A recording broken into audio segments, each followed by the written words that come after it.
Welcome all to our anniversary episode of Rebels with a Heart, the New Rules of Leadership. We will get started in just a few moments. Thank you all for joining us today. Excellent. So welcome everyone to our March edition, our anniversary edition of Rebels with a Heart, the New Rules of Leadership. Very excited for this conversation today and to welcome our esteemed guests and colleagues. You're going to get a lot of value out of this conversation as always. And so why don't we kick this off, introduce our panelists for the day, and we will start with you, Margaret. Thank you for being here. Thank you. Yat she Margaret Lynch, Nakaidane Inchle, Clidlathane Bashishchin. I'm Margaret Lynch, and I'm the Executive Vice President of Corporate Operations for Fort Defiance Indian Hospital Board, located in Fort Defiance, Arizona, on the Great Navajo Nation. I just introduced myself and told you what my clans were. So basically what I've said is who my people are. And for us as Indigenous peoples, relationship is everything in what we do, professionally and personally. So I told you that my mother's clan is the Spanish people, and that my father's clan is many goats. So if you're related to me, then you know who my people are. And it makes all the difference in the world when we talk and we interact. So welcome and thank you. That was a very powerful introduction. Thank you for that, Margaret. It's really an honor to have you join us. And we will go over to our next panelist, Bob Gerst. Boy, Margaret, you're a tough act to follow, so I wish you would have stumbled just a little bit on that. My name is Bob Gerst. I am Vice President of Human Resources for John I. Haas. We are one of the largest hop producers in the world, a very vertically integrated hop grower. We do breeding of hops. We have about a 3,000 acre farm in central Washington. We process them. We sell to not only the major brewers, but as well many of the craft brewers. In addition to that, I am an adjunct college faculty member for Heritage University. And I also have a podcast of my own that it is called People in Transition. And I coach either through the podcast or individually people who are going through career transitions between jobs to entrepreneurship, jobs to retirement. Prior to that, I've worked in a number of different industries. I worked down in Las Vegas for about 14 or 15 years in the gaming and hospitality industry, financial services, construction, and professional services. And I am so excited about this topic today because for many leaders, ourselves, I think, Margaret and Jason included, we've been involved, for lack of a better word, with this whole, what does COVID mean? What impact has it had on our leaders? And where do we go to with this? So I'm excited to hear what Margaret and Jason have to say about the topic. Thank you for having me today. Awesome. Thank you, Bob. Looking forward to sampling some of those hops, I hope, some point later this year. So it's great to have you here. I know the audience is going to get a lot of lessons from you too. And then welcoming our final guest for today, Jason, I mentioned before, you are our first anniversary panelist. You actually have been on the show before. You're the only participant so far who's done a second episode. So welcome, and please share your background with the team as well. Yeah, really delighted to be here, Derek. Thanks a lot. Jason Ashlock. I'm the Senior Vice President for Customer and Employee Experience at a international logistics freight forwarding company called Kuehne and Nagel. We're a 130-year-old logistics firm based in Switzerland with about 90,000 employees, covering sea logistics, air logistics, road logistics, contract and warehousing logistics. So it's been an absolutely fascinating year and a half for us, managing global supply chains in a time of unprecedented disruption. In my role, I get to cover all topics that touch upon people experience and transformation. So organizational development is what we call it internally, but it really looks after topics related to the systems, processes, technologies, and behavior that empower our people to deliver outstanding service experiences, not just for our customers, but also for their fellow colleagues and for the wider communities of which we are a part. which is really important for us, trying to maintain that holistic service worldview of showing up into any interaction and trying to make the next person's job a little bit easier. Recently, in the past year or so, I've also taken on the topic of the future of work. So a lot of my focus has been in ideating, incubating, and trying to rapidly prototype some concepts around how we're going to work in the future. And of course, that has a lot of impact on leadership topics. So also looking forward to the conversation today. Awesome. Thanks for joining us. And again, for all of our guests, I'm Derek Lundsten, CEO of LifeGuides, and we have a platform that's a technological platform that connects people who have been through a life experience or life challenge and have developed the skills, resources, networks, and tools to be able to share those with peers and other colleagues who are going through that same experience now, so they can receive direct support, empathy, and wisdom to optimize for their life and their productivity wherever they are in their work or their life. So as I mentioned, this is our annual anniversary episode. It's exciting that we're at this point, and it's kind of hard to believe that a year has passed. When we launched Rebels, it was not intended to be necessarily about the pandemic, but it did correspond unintentionally and somewhat serendipitously with that happened. So the idea of creating new rules for how we work and live has been put into practice very much so this year. And so we've had the opportunity to learn from amazing leaders who have brought forward their wisdom and expertise into the current age. And to your point, Jason, they're building for the future. So with that, my first question for the day, and it's a wild card, is what's the one word that each of you would use to describe the last year for you, either personally or professionally? You know, how would you sum it up in one word? And any one of you could take that question. Yeah, I guess. Go ahead, Margaret. Sorry. No, Okay. go ahead, Margaret. I was going to say resiliency. Thank you.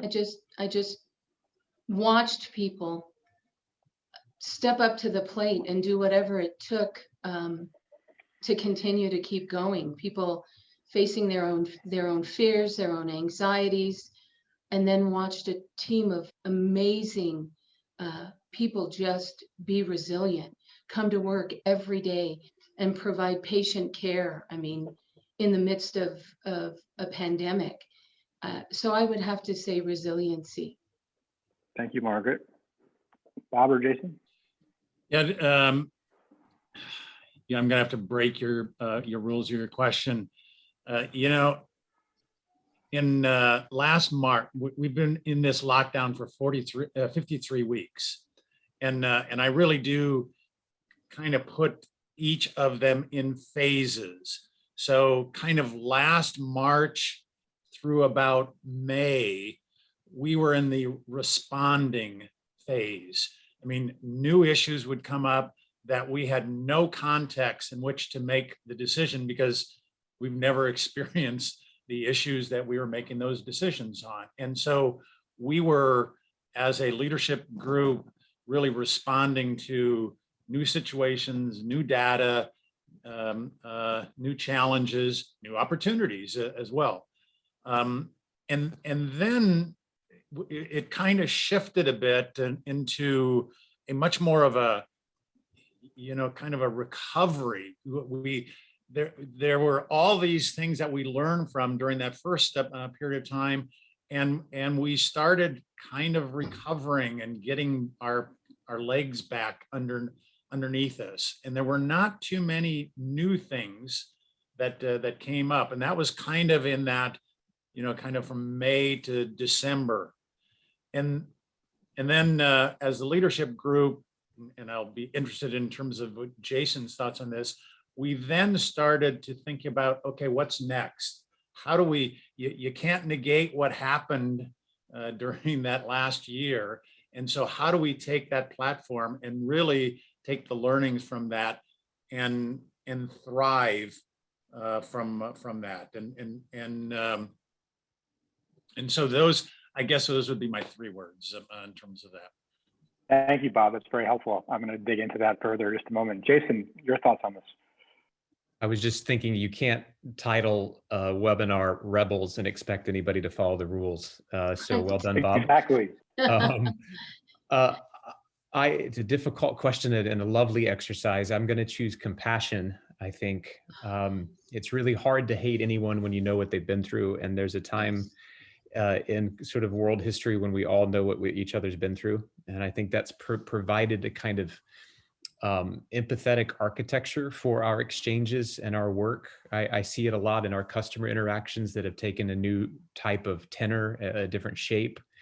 I see it a lot in our teams and leaders who have opened up to one another in very different ways because of what they've experienced. And obviously you see this play out, very practically in sessions like this, where you're in my home right now. Welcome, right? This is my home office, and there's a quality now to this exchange as you're in your home too. And that daily practice of inhabiting one another's spaces and inhabiting one another's trauma and inhabiting one another's resiliency, Margaret, I think has built an opportunity for a different type of understanding of customer service or of teamwork and of leadership. Thank you, Jason. That's wonderful, beautiful said. And I think the word I had in mind as you were all talking was transformative. It's transformed every aspect of our life in terms of how we're working, how we're living, how we're communicating. And the resiliency, it's like I think about the diamond, right? Coal with pressure, the resiliency turns into a diamond. And the role that as people, because we are unique living beings, that compassion is also part of that process. So it has been truly a fascinating year in so many levels, and so testing for many, but I think it's raising the bar for all of us as leaders and in our companies, and for what business can do as we are able to see how we can withstand it and change and grow from it. So kind of shifting into the next topic, each of you is in a sector of business that's been so key in this. Margaret, from your standpoint of first responders and serving populations that were really affected deeply by the pandemic directly, and Jason, as we've moved to a remote work, remote life environment, shipping and logistics has become a key part of making sure people get their necessities and the basics and those different elements. And then Bob, with your background in hospitality and just beer and joy, right? How people spend their time. I think people have been able to explore new passions in new ways. And I think that's something, I think of myself, I've enjoyed a good IPA on a regular basis as, part of reflecting on all this, right? So I think each of you has played an important role organizationally, but, as leaders in your teams, how have you seen what's happened over the last year change how you're moving forward, right? As we start thinking about the future and reassembling, for lack of a better term, what are you bringing forward?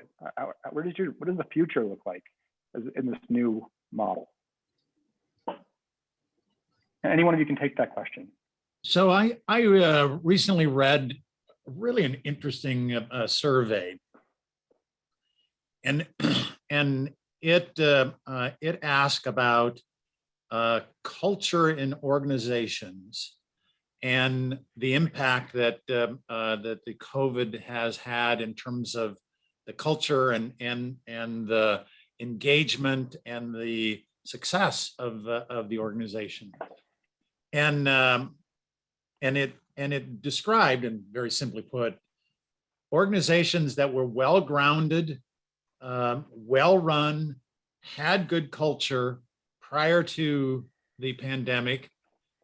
In fact, those organizations have not regressed at all, if not improved, actually, in terms of their operation and their engagement. And those organizations who were not scored as high prior to the COVID, in fact, have gone down even further. And it shouldn't come as any real great surprise, but this was actually done in a much more structured scientific fashion. And what it means is that not all is lost. If you're one of those ones in that you are regressing, we're going to have another event someday. It might not be called COVID, but we're going to have another. But if nothing else, you should have learned from this that having that great culture, having those great values, having those great managers and leaders means more than just having an HR department. It means that it has to be in the very fabric of your organization. And if you do that, it is going to translate into positive business results. So when that CFO says to me, Bob, why are you doing all these kinds of things? I think I can point to now real clearly why it makes good business sense to have those things in place. Thank you, Bob. Yeah, we're going to explore some of those points in a few moments specifically, but Margaret or Jason, any of your thoughts on the question or what Bob shared as an expansion on that? You know, Derek, from a healthcare perspective, and then of course, serving, you know, my community on the Navajo Nation, that's kind of a really broad question. You know, what are we taking forward? There's so much that we do differently here now, as far as direct patient care. I mean, and those are things that we'll take forward with us, like our screening processes. No one can enter our facility without being screened and asking all of the COVID-related questions, which, by the way, I know by heart. Some of those things we'll take forward. Wearing a mask, we're going to move that forward. And if I can just put a plug in here, wearing a mask, you don't do that for yourself. You do that for others, to keep others safe. And it is a small thing to do. So I just want to put that little plug out there. It's not a big deal, and you do it for other people. We'll continue to do that. I mean, and I think we're going to continue to do those kind of things, the physical kind of things for quite some time to come. But I think we take other things forward with us as well. The ability to know that no matter how individual we may be, our political views, our spiritual and religious views, how we view even our own community, that in time of true crisis, because I always have viewed this as we're in a battle. We were at war with COVID-19. We were right on the front lines. And although I may never touch a patient, I help to support, and the great people I work with help to support those individuals that do. And I think what we're taking forward with us is, and that's why I chose the word resiliency, is that we can come together and do whatever it takes to meet whatever crisis, whatever challenge comes our way. Like I said before, watched people do amazing things. I watched our leaders, and I kind of want to give a shout out for them. I watched Tina James Tafoya, our Chief Administrative Officer, when we ran out of gowns. We ran out of gowns for our providers and our nurses to wear. She helped our CEO, Dr. Sandy Atkins, put together a sewing strike force team. We sewed our own gowns. I watched Tina screen down in our main entrance when we started our mass vaccination events. I watched Tina, and I watched Ramona Wanika, our Chief Human Resources Officer, and Christine Vicente, our Chief Financial Officer, get out there in the parking lot and direct traffic, because our events were massive. We'd do 1,000 vaccinations in a day, and people would line up from 6 o'clock in the morning and wait 5 to 6 hours to get their vaccine, to make sure they got their dose. But I watched these leaders do whatever it took, and do what it took, and not ask of others what they weren't willing to do. And so I think as we move forward, we've all learned that we can jump in and do whatever it takes to make sure that we're making sure our community, our patients, because when you look at for Defiance, we're a relatively small community. So everybody knows everybody. And as Navajo people, we're related to everybody.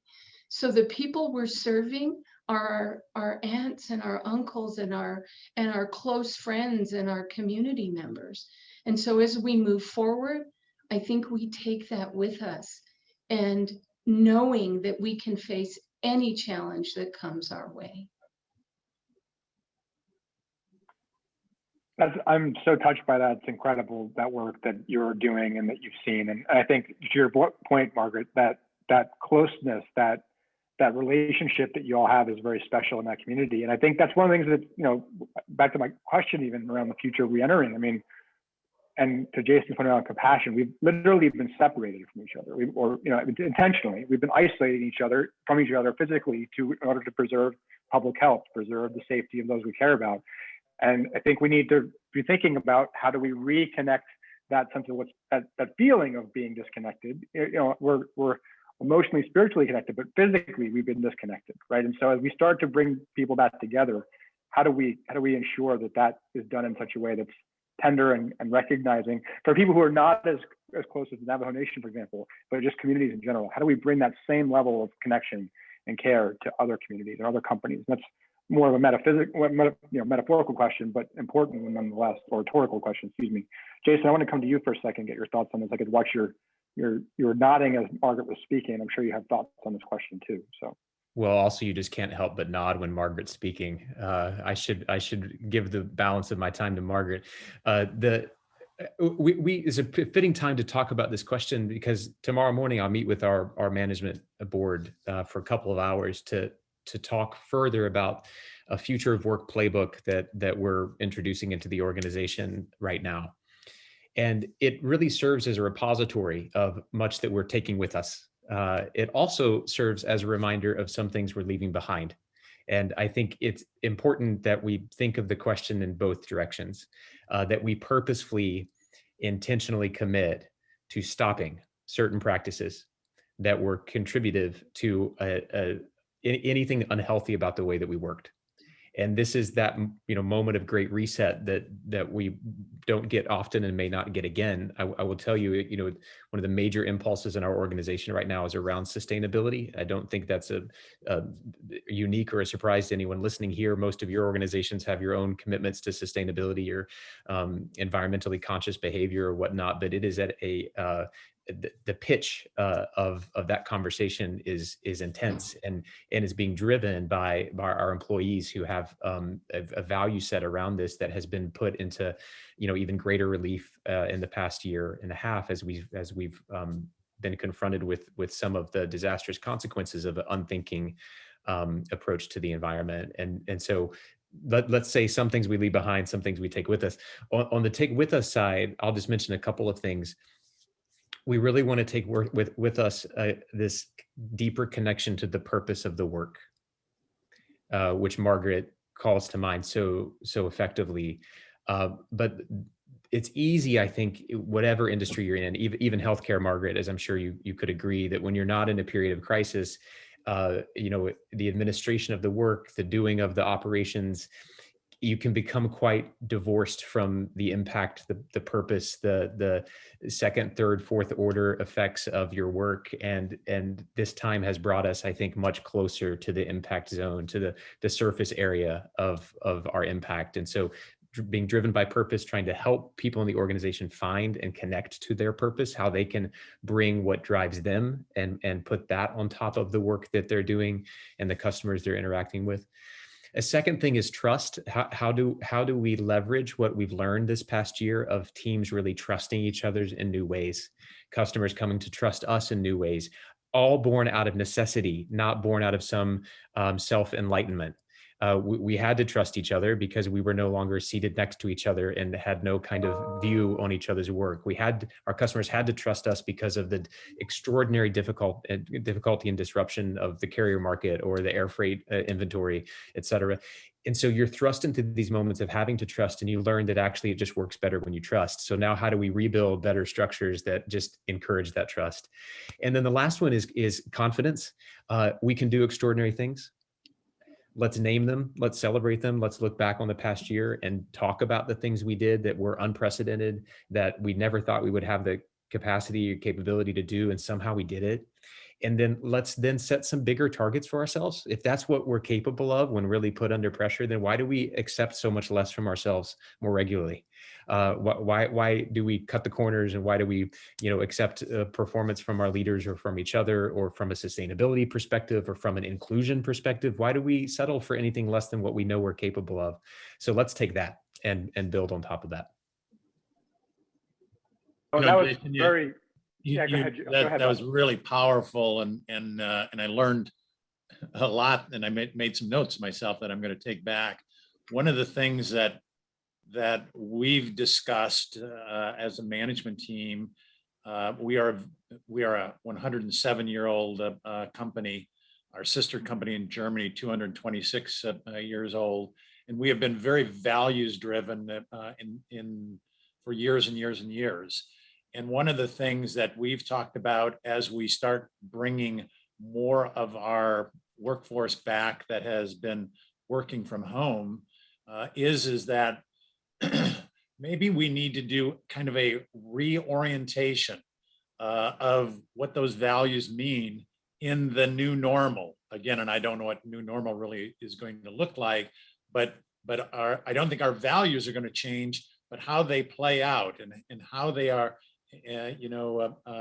worked together as teams. One of our values is teamwork, and you talked about, you had to believe, even though you were not sitting next to your colleague and you were only seeing them through Zoom, you had to believe that person had your back and your best interest at heart.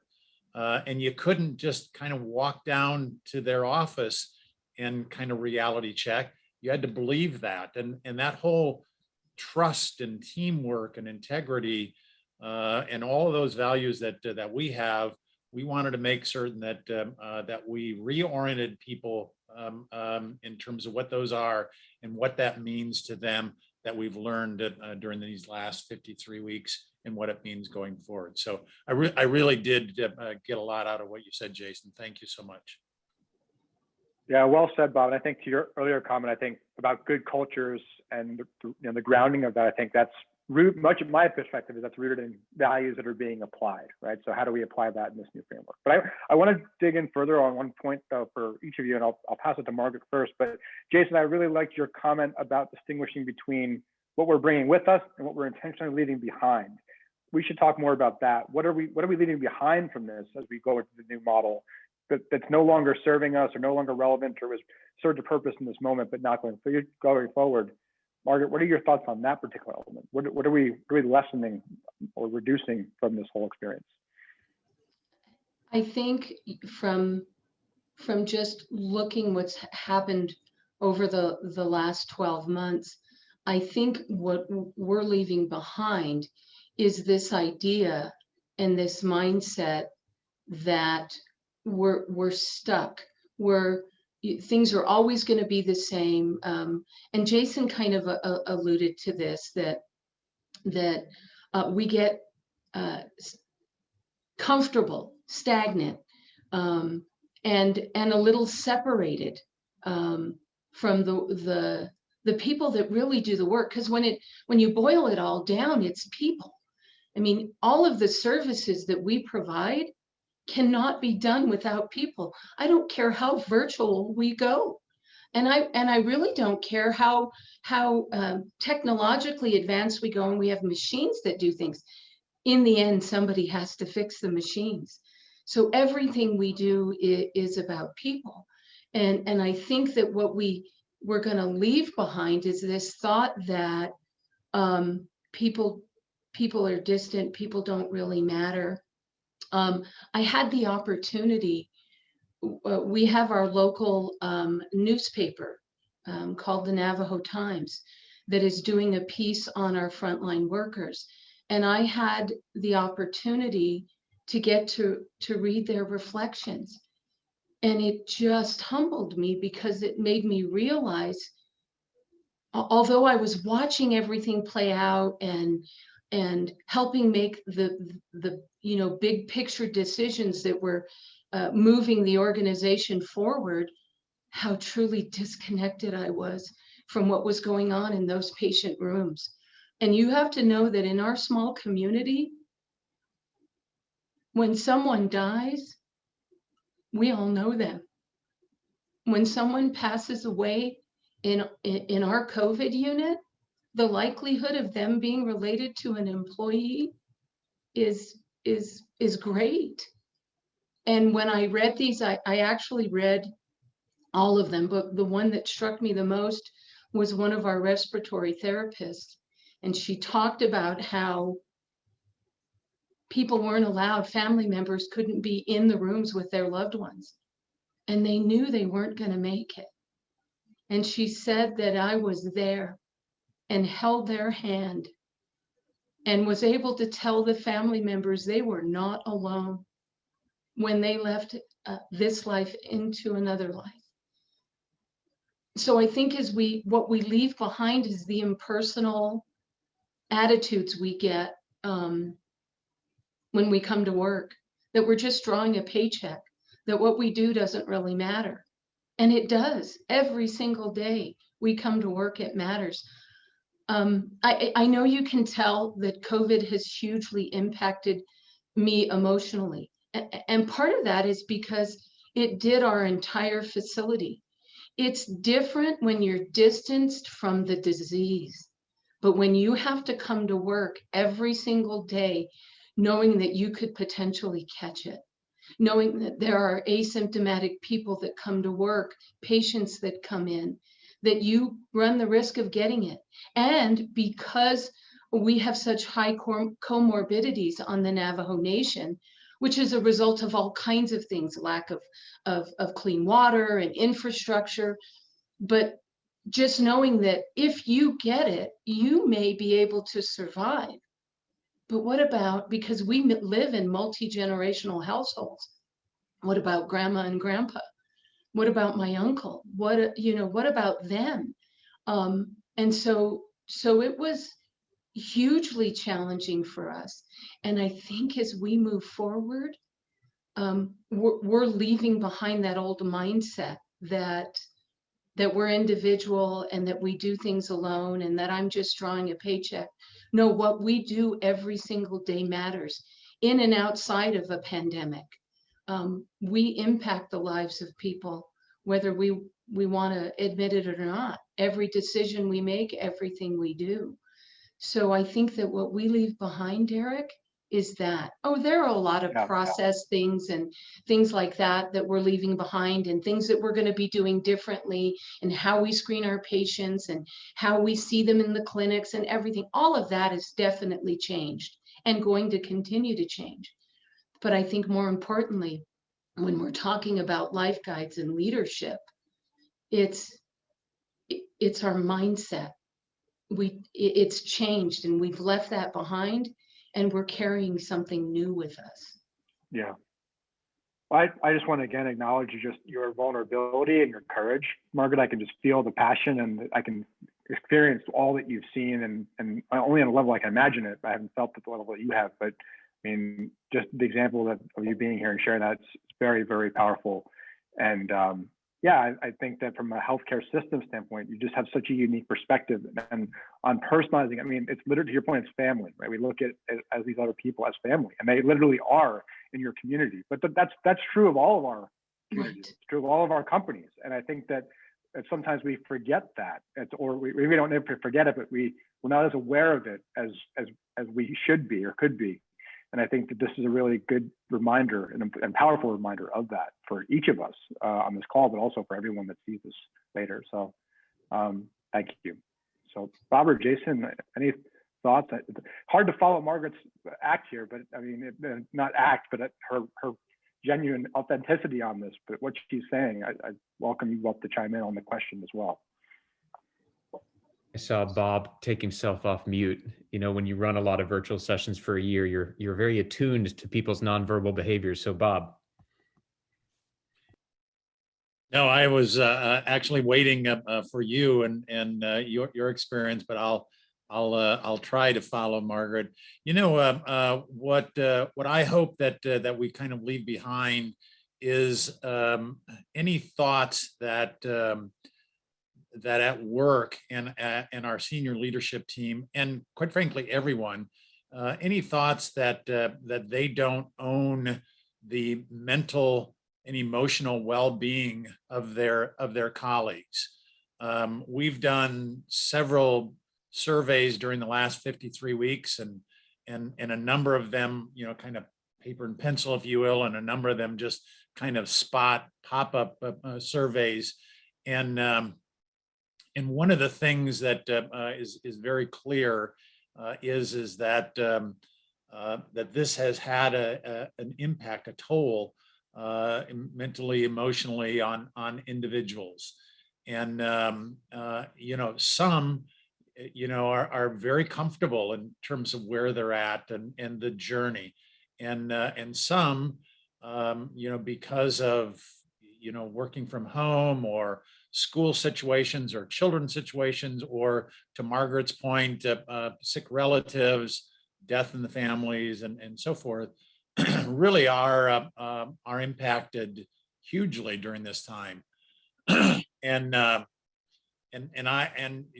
don't think any manager can walk away today and say that oh, that's their personal life. We don't have to worry about that. That we don't want to cross that line whatsoever.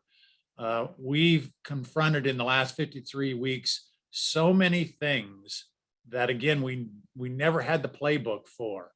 And I think as good managers, there were times that we had to say, geez, I don't know the answer to that one. That we've never seen that one before. And I think that showing that vulnerability to our employees and showing our willingness to, look at things from a different perspective and try different solutions to issues, I think is a strength of going forward. And the thing that we're going to leave behind is that belief that all managers know all the answers, and I, as a manager, don't have to get involved with your personal well-being. I think that we have to leave those two things behind. Powerful, Yeah. Bob. Plus one to both of those things, Bob. Thanks. I'll end with just a couple of hopefully very practical items. One is that we don't need to travel as much as we did. There was baked into the assumption of our leadership and management practice that this travel, our sales team practice, our customer team practice, that this global travel was required to do business. It is not. So let's dramatically reduce our environmental impact by traveling only when necessary. So let's right now set up some new boundary lines, some new decision paths for how travel gets done, why travel is important, use it really purposefully. It's not that it never happens, it just happens for different reasons, better reasons that we all agree upon, rather than this sort of assumptive travel. Number two, let's leave behind the assumption that we don't have time for team building, or we don't have time for team investment exercises. Any organization that is driven by a strong kind of operational mindset or financial instrumentation knows that every minute and every hour is calculated in terms of how does it deliver towards productivity. And yet, clearly what we've seen is that teams that have taken time for team building and building a social fabric are outperforming other teams. We recently did a survey, Future of Work survey, last November and December, 25,000 of our global employees. And when you look at the individuals who answered that they had felt that their team and their leader performed better during the pandemic than before, and you look at the answers as to why, they will all of them name the dedicated time for social trust dynamics. So let's leave behind this delusion that is detracting from our productivity. It's actually a major contributor. And the last thing I would say that we leave behind, just very practically speaking, is let's leave behind. Let's radically flatten the organization as best we can. The organization got practically flattened through means like this, right? It didn't actually. The organizational model didn't change. The levels of reporting and the lines and the functional units, all that sort of stayed the same, but the dynamics flattened. And so let's keep that, right? Let's stop the practice of leaders and managers sort of heading into the office to their closed door while the rest of the hoi polloi work at their open office seating. Let's keep that dynamic of eye to eye, leader to desk level operator. Let's keep that flattening in place, and let's get rid of this de facto kind of psychological distance that emerges between leaders and the people they lead. Great, thank you for that. So there's a couple questions coming from the audience that will come to in just a moment, but the question I had based on something that you all shared. So Margaret, about people in general, is coming back to people, and the surveys that all of you are doing around the personalization, the spectrum of where people are on their desire or ability to return to traditional settings of work or structures. And then for the comment around time, and how we've looked at time differently, non-traditional work days and hours, flexible schedules to accommodate homeschooling of children and other demands on people's schedules. How are you factoring in to your planning? This is a tactical question, you're planning, accommodating those different needs for flexibility, for people's sensitivities around their concerns on their health or their family's health, or just around how you're looking at structuring your businesses differently. And that may be something you're still exploring, but if you have thoughts on it, I'd love that to be shared with the audience. Then we'll come to the audience in a moment too. You're on mute, Margaret, just so you know. So it Derek, had to happen once, right? It had to happen at least one time. Exactly. So early on, as everyone knows, everything completely shut down. Everything, schools. I mean, just everything did. So we had employees that had school-age children that went online, had to figure out, how do I take care of them, babysitting, just all of those things. And the Navajo Nation per capita was the hardest hit area in the United States. So this was impacting almost every single employee currently works for Fort Defiance Indian Hospital. So we did all kinds of things. We offered, because we were an employer that had more than 500 employees, we weren't mandated to offer the things that the federal government mandated across the nation, but we did things anyway. Because we knew so little about the virus, if you were required to quarantine because you may have been exposed to the virus, FDIHB paid for your leave. If you contracted the virus, FDIHB paid for your leave.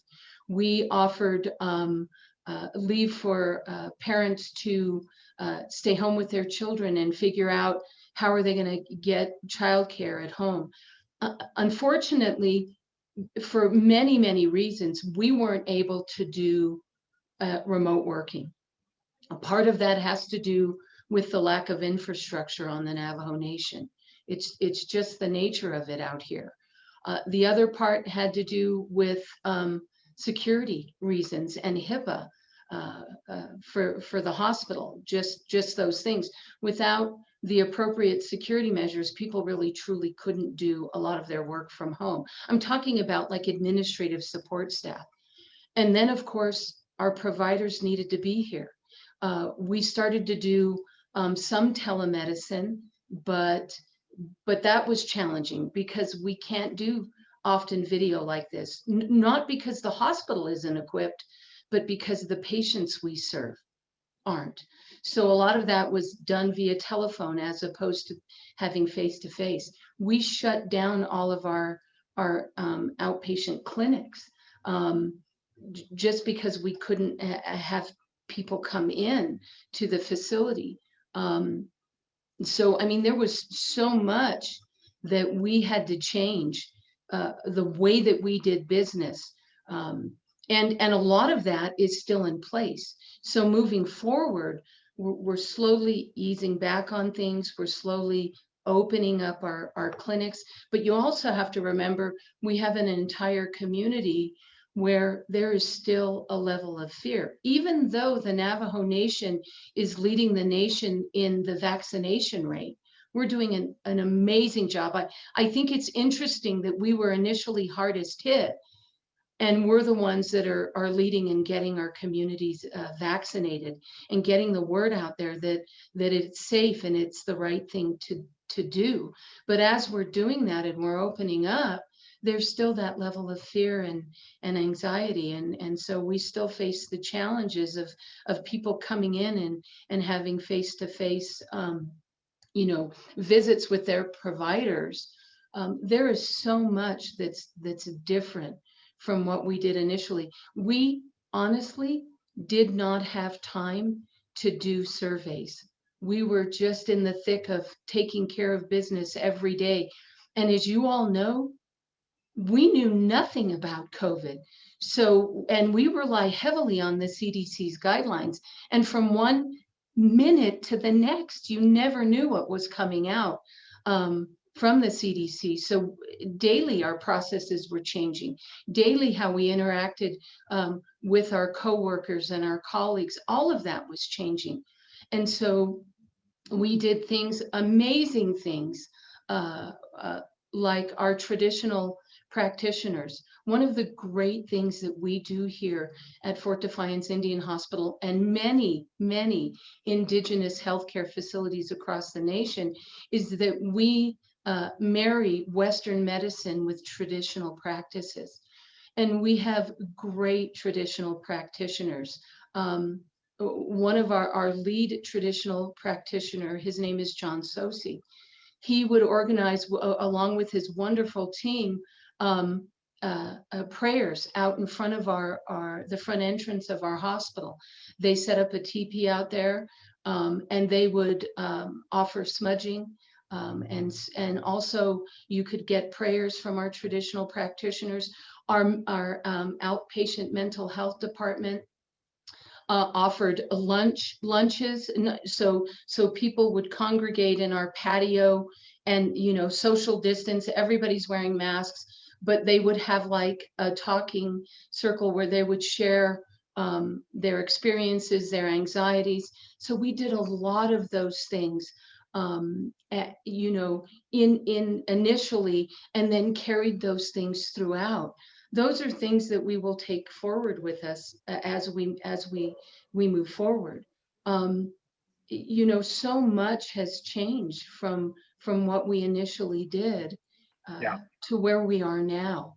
And so the face of that is going to be ever changing. As I think Jason talked about recovery, or maybe it was Bob, as we move into recovery, for us, it's going to be slow going.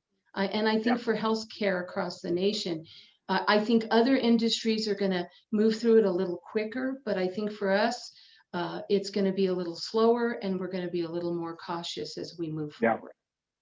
Thank you, Margaret. There's so much depth in that answer. And I mean, I'm sure that there's so many different ideas that people have received. I mean, from just myself included, from all of that, both on the personal level and the application level.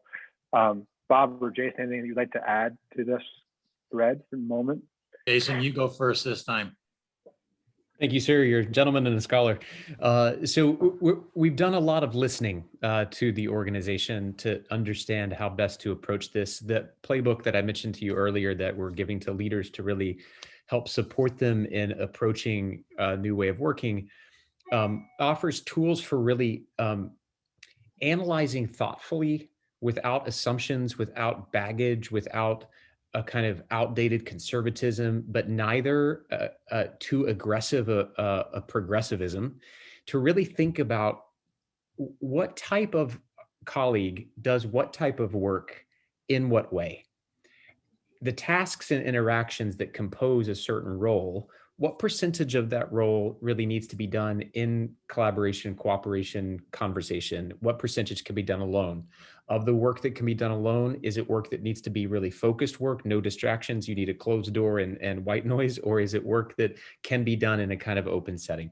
Is it work that can be done any time of day, or is it work that needs to be done within the hours of our businesses and partners? These sets of questions and many, many more feed into this architecture around helping us determine what model of workforce do we want to propose be our kind of global standard versus that which can be a local adaptation versus that which can be an individual exception. And I think if we're able, and I'm confident that we will, balance that by having a kind of shared employee experience in which we understand why certain people work in certain patterns at certain times and at certain places, but we also have a responsiveness to the business requirements and the country infrastructure challenges. I mean, ask somebody in some parts of our organization in Africa or South Asia if they want to work from home, and you won't find anyone. Nowhere to work, no Wi-Fi. It's, so it's different. So you want the cultural touch. But you also want a shared experience, and then you want the businesses to be able in certain moments to break the rules because of a need that they have here or there. I think that construct is really important. Whoever on the call is thinking about that, if you want to hear any more about how we're doing this, I'm very happy to connect offline. Amazing. Thank you for that offer, Jason. Thanks for that answer as well. Bob, any thoughts you'd like to add to this one? So, the meeting the needs that we had, we found that one of the bigger needs was because of families and children at home and the schools not operating. And so we provided for all families, the monetary support so that they could go out and purchase laptops or purchase Wi-Fi setups, or sometimes purchase tutors that would help out in terms of that.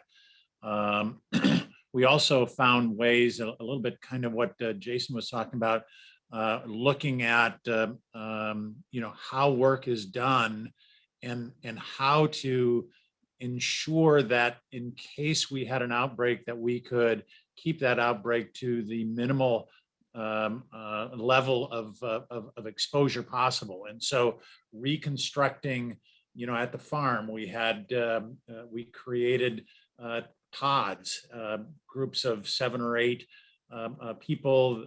This was the red team, this was the yellow team, this is the blue team. And the blue team and the yellow team, needed to stay apart.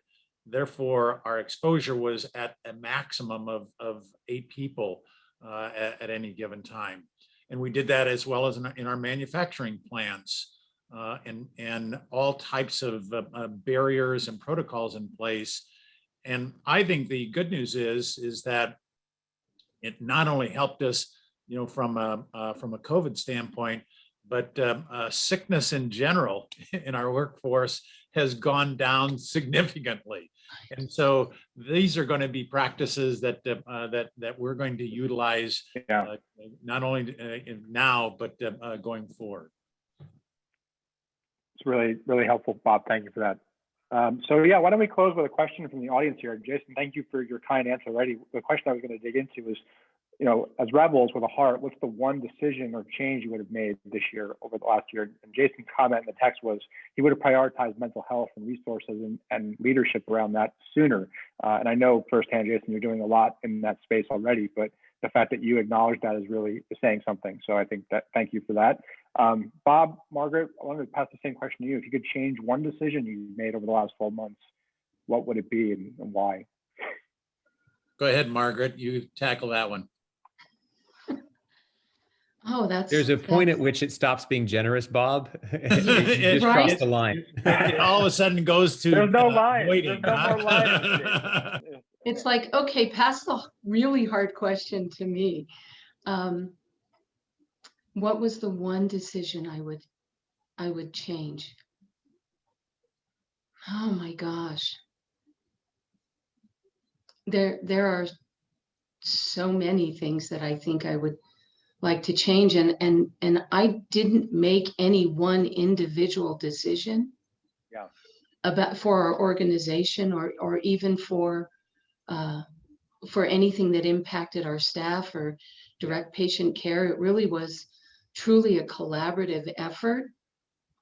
I think the one thing that I would have done differently, and I learned to do that as we went forward, and I watched people just excel, is to trust in the individual. Is to trust in the individual. It was a powerful statement earlier. That was a quote I wrote down. It just works better when we trust each other, right? I mean, that was something that was early on. So well said. I'll echo that. Bob, anything from you on this closing question? I was guilty for weeks, if not months, of using the term, getting back to normal. Words are important, right? And I don't think that I really helped shape as well as what I could that's not going to happen. It's going to be a different place. I still maintain that it is going to be in many ways a better place, right. But I don't want our workforce to all of a sudden, say that, okay, the game of COVID is done Friday, and we are now going to do on Monday, life like it was before. I don't think that we will ever have that again. And I think that my words I wish that I would have chosen my words a little bit better throughout that journey to help them recognize what that's going to look like going forward. And Thank you, Bob, I That's just a wanted, really- yeah. I just wanted to Go ahead, say Margaret. thank you. One of the phrases I just began to hate was new normal. So thank you for not saying that, because I agree with you. There isn't going to be anything normal about our future. It is definitely going to be different. Yeah. Jason, any closing thought you'd like to add to anything here? Oh, I'll only, I think, underline something that I can't stop thinking about. It just seems to be the dominant frame of my thinking these days, which is, I think organizations and those of us who have a role to play in shaping them have more and more responsibility to create the structures that enable empathy and that enable compassion. And up until now, it feels to me, with no judgment against any of us who have been involved in building organizations in the past, that we really built structures that did the opposite. If you look at most of the microstructures that organize how we communicate with each other, how we engage, how we solve problems, they're not structures that really facilitate compassion and empathy. I don't know if any of you read Cal Newport's recent article in the New Yorker about email, but email is, one of the worst offenders when it comes to, just by its very structure, by the way it performs, it decreases our ability to exchange in a human way. So not that we get rid of email, although certainly there are many other better ways to communicate, but I think we have to be the ones who come in challenging the fundamental structures that govern how people behave. And Derek, you and I have talked about this before. From a behavioral economic standpoint, most people only behave in ways that they are motivated to behave by the systems they're in. And if we get a chance to reboot the system or rewrite the rules or reconstruct the structure, then let's build it this way purposefully. We don't have to inherit any longer all of the structures because they've been exploded, dismantled, or broken under stress. So now, as we rebuild them, let's rebuild them with a more purposeful, kind of compassionate architecture in mind. Well, you're speaking my language here, Jason, so thank you for that. And thank you to all of you, truly, for spending the time with us today, for sharing your personal experience and lessons, for sharing your organizational experience and lessons, again, for your authenticity, your courage, your vulnerability, and your rebellious spirits that you're applying in your lives, and your caring and compassionate spirits. I just want to acknowledge and appreciate all of you. And I am wishing and rooting for all of you and your organizations in the next 12 months, and perhaps we'll have another opportunity as well to gather again and see how this is progressing. So with that, thank you all for joining us again for this 12th installment of Rebels with a Heart. We will continue onward with these on an ongoing basis, and looking forward to seeing each and all of you in the near-term future. Thank you, and have a wonderful rest of your day. Thank you Thanks, all. Bob. Thanks, Margaret. Thank Thanks, Derek. you.